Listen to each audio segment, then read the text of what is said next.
Gül Evim YouTube kanalımdan ve mutfağımdan herkese yeniden merhabalar. Bugün son derece sağlıklı, doğal ve çok faydasını göreceğiniz bir macun hazırlıyorum. Bunun için küçücük bir tavama ceviz büyüklüğünde tereyağı aldım. Tereyağı eridikten sonra 2 yemek kaşığı boynuz pekmezi ekleyeceğim.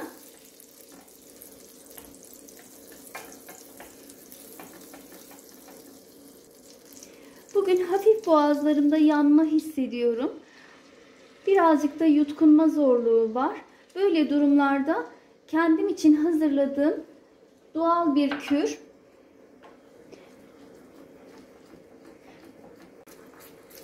Pekmezim bakın köpürmeye başladı. Şimdi ocağımın altını kısıyorum. Ve hafif koyulaşıncaya kadar ara ara karıştırarak kaynatmaya devam ediyorum. Ben bu kürün çok faydasını görürüm her zaman. Hazırlarım kendim için. Kuru öksürüğe, boğaz ağrısına, boğaz enfeksiyonlarına, üst solunum yolu enfeksiyonlarına çok iyi gelir. Özellikle geceleri sizi uykudan uyandıran kuvvetli kuru öksürüğe, inatçı öksürüğe çok iyi geldiğini, şıp diye kestiğini göreceksiniz.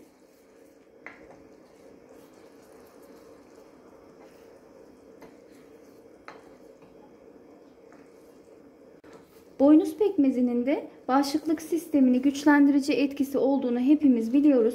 Evdeki malzemelerle hastalığınızın doğal yollarla ilaç almadan şıp diye geçtiğini göreceksiniz.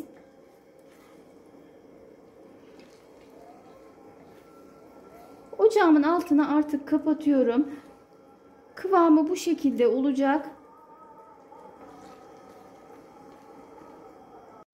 Şimdi tavadan bir kaseye aktarıyorum. Daha çabuk soğusun.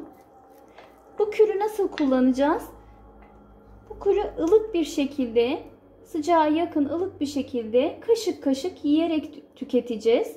Boğazlarınızın anında yumuşadığını, öksürüğünüz varsa öksürüğünüzün kesildiğini hemen fark edeceksiniz.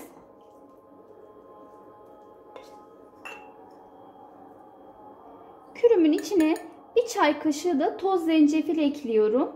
Elinizde varsa taze zencefil de ekleyebilirsiniz. Ceviz kadar rendeleyebilirsiniz içine. Ve kaşığın ucuyla da karabiber ekliyorum. Çok az bir şey.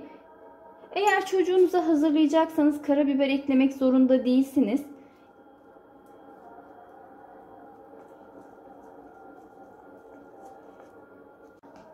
Ben çocuklarım için ve kendim için hemen boğazlarımız yandığında hazırladığım bir kürdür.